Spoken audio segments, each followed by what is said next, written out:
SSC CGL Tier 1 complete. SSC CHSL Tier 1 is coming नवंबर महीने में। अभी इस महीने में बहुत सारे एग्जाम्स होने वाला है, बैंक्स का भी है, SSC का भी है।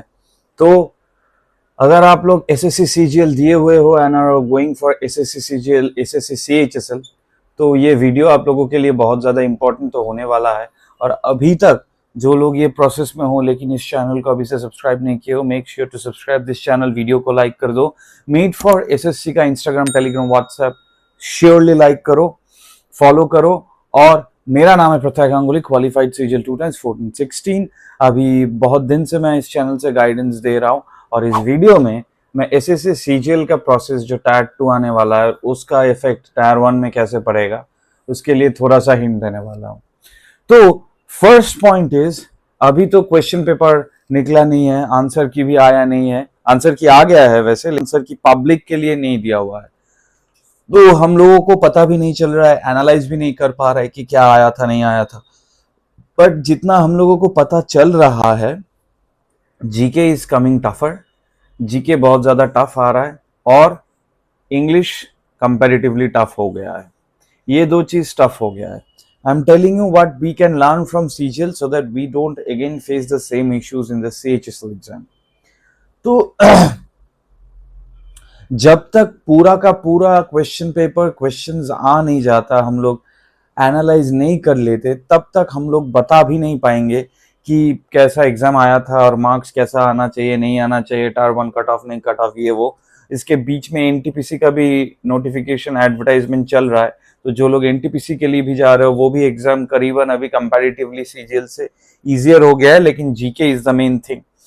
तो हम लोगों को क्या करना है, हम लोगों को जीके में बहुत ज्यादा एफर्ट डालना है। लास्ट वीडियो में मैं एक्सपेक्टेड कट ऑफ के बारे में बता रहा था कि 140 के आसपास ही रहना चाहिए जनरल का कट ऑफ। बट CHSL जो है, CHSL में करीबन कट ऑफ ज्यादा आ जाता है क्योंकि वैकेंसीज कम है। लेकिन CHSL में हम लोगों को क्या याद रखना है, CHSL में यही याद रखना है कि जीके वैसे भी हार्ड आएगा, तो we need to focus only on this point. हम लोगों का मैथ्स और रीजनिंग जो जैसा है, रीजनिंग में थोड़ा सा इंप्रूव करना है, लेकिन मैथ्स कंपैरेटिवली TCS से इजियर आ रहा है, तो मैथ्स में ज्यादा वक्त नहीं देना है, रीजनिंग में देना है, इंग्लिश में देना है। सबसे ज्यादा चीज जो हम लोगों को सीखना है वो है GK. Now this can be a very frustrating subject.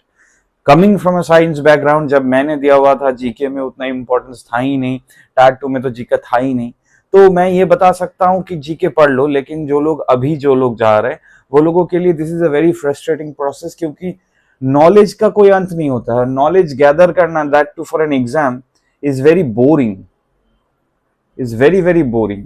But मुश्किल ये है कि यहाँ पे स्ट्रैटेजी ये है जीके में, क्योंकि लास्ट 3-4 साल में करंट अफेयर्स बहुत कुछ हो रहा है, specially for our current prime minister. Current affairs में बहुत न्यूज आ रहा है, कोई योजना हो गया, अभी वेस्ट बंगाल या सब जगह में जो सर्च चल रहा है वोट के लिए स्पेशल इंसेंटिव रिवीजन, तो ये सब में बहुत ज्यादा करंट अफेयर्स आ रहा है। तो मेक श्योर कि करंट अफेयर्स लास्ट 6 मंथ्स का आपको याद रहे, जो भी फील्ड से करंट अफेयर्स दे आपको याद रहे। स्टैटिक नॉलेज जो है, स्टैटिक में हिस्ट्री, ज्योग्राफी, ये सब जो नॉलेज है वो तो एडिक्विटी आ जाने के बाद बहुत इन डेप्थ में चला गया है, तो हम लोगों को बहुत ज्यादा इश्यूज भी हो रहा है समझना, बताना, उसमें गैदर करना। लेकिन हम लोगों को लग रहा है कि करंट अफेयर्स अगर हम पढ़ेंगे तो करीबन 5 से 7 क्वेश्चन हम लोगों को मिल जाएगा। अगर टायर 1 नेम में ना मिले तो टायर 2 के लिए मैं बता रहा हूँ फॉर CGL। और अगर CHSL की बात करें तो 3 से 4 क्वेश्चंस आना चाहिए करंट अफेयर्स से, क्योंकि लास्ट 6-7 महीना या 1 साल का करंट अफेयर्स हम लोगों को याद रहा तो बहुत इंपॉर्टेंट हो सकता है। और करंट अफेयर्स के लिए हम लोग जो पढ़ते थे बैंक के लिए, वो है प्रतियोगिता दर्पण।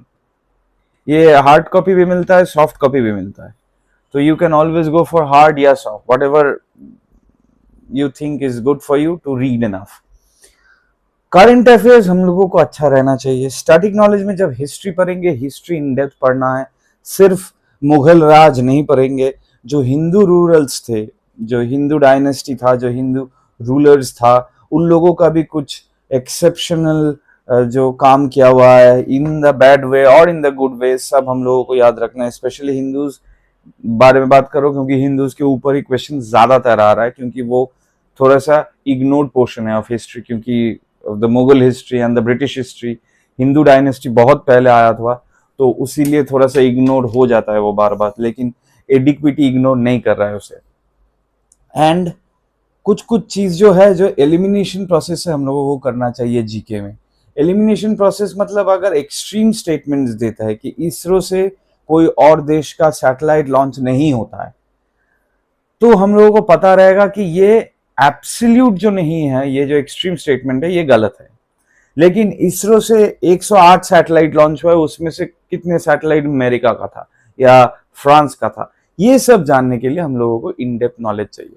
तो जीके में in depth knowledge I hope आप लोग एवरी डे गैदर कर रहे हो, एवरी डे। और बाकी जो जो सब्जेक्ट्स है वो आप धीरे धीरे पढ़ रहे हो। सीजीएल का बैच मैं स्टार्ट करने वाला हूँ टायर 2 के लिए, 8910308482। इसमें आप मुझे मैसेज करो, टेक्स्ट मैसेज करो, व्हाट्सएप नहीं, कॉल नहीं, टेक्स्ट मैसेज करो। टेक्स्ट मैसेज में बताओ कि आप अगर इंटरेस्टेड हो कि नहीं to join my batch for CGL 2025 tier 2। CHSL के लिए जो जा रहे हो उनके लिए ऑल द वेरी बेस्ट।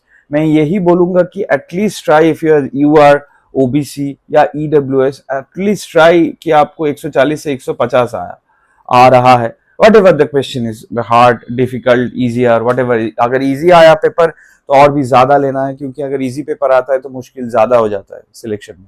अगर हार्ड पेपर आता है तो उसमें भी अगर ठीक ठाक हम लोग अटेम्प्ट करते हैं तो नॉर्मलाइजेशन के बाद वो इंक्रीज हो जाता है, लेकिन इजी में दैट्स नॉट द इशू। तो जो भी लोग सीजीएल सीएचएसएल में जाने वाले हो नेक्स्ट 2 हफ्ते में, उन लोग याद रखना कि अगर क्वेश्चन पैटर्न इजी आ रहा है तो जितना ज्यादा हो उतना मार्क्स लाना है, और अगर क्वेश्चन पैटर्न हार्ड आ रहा है तो जितना करना है उतना सही करना है। ये 2 चीज अगर आप लोग याद रखते हो तो आप लोगों को बहुत हेल्प होने वाला है in the coming exam session. दिसंबर में टायर 2 के लिए बताया है, मुझे लग रहा है, हम लोगों को लग रहा है कि नवंबर के अंदर आ जाना चाहिए सीजीएल का रिजल्ट टायर 1 का। Let's hope for the best. NTPC के लिए जो जो अप्लाई कर रहे हो वो मुझे जरूर बताना इस सेक्शन के कमेंट्स में। और अगर कोई भी टायर 2 गाइडेंस बैच के लिए जाने वाले हो, इस नंबर में मुझे टेक्स्ट मैसेज करो 8910308482। मेट फॉर एसएससी का इंस्टाग्राम, व्हाट्सएप, टेलीग्राम, ये तीनों जगह में फॉलो करो। Make sure to subscribe to this channel. Video को लाइक करो। ज्यादा बड़ा बड़ा वीडियो करने का कोई बात नहीं है, जीके में आप लोगों को मैं प्रॉपरली गाइड कर पाया हूँ, मैं धीरे धीरे और भी गाइडेंस लेके आऊंगा। अगर इस वीडियो को लेके और कोई भी इस वीडियो को लेके या कोई भी और डाउट्स है आपके अंदर, और आप एस्पिरेंट्स हो from eastern region and all, मुझे जरूर इस वीडियो के कमेंट्स में मुझे जरूर बताओ क्या क्या डाउट्स है। चैनल को सब्सक्राइब करो, वीडियो को लाइक करो। आप आज के लिए वीडियो इतना ही रखूंगा, ज्यादा बड़ा नहीं बढ़ाऊंगा। कोई भी डाउट है मुझे जरूर बताना। This is Prathay Ganguly. और GK, current affairs most important, फिर स्टैटिक, फिर बाकी सब। करंट अफेयर्स में इकोनॉमिक पॉलिटी ये सब भी पढ़ता है, करेंटली जो हुआ है, और स्टैटिक में भी पढ़ेगा, आर्टिकल फार्टिकल सब कुछ देखना, ये सब देखना ही है, क्योंकि इस साल जीके में जो अच्छा है उसको बहुत अच्छा नौकरी मिलेगा, जो अच्छा नहीं है उसको नौकरी ही नहीं मिलेगा। This is the harsh truth. See you in the next video. Until then, this is Prathai Ganguly signing off from your favorite channel, Meet for SSC. Thank you. All the very best.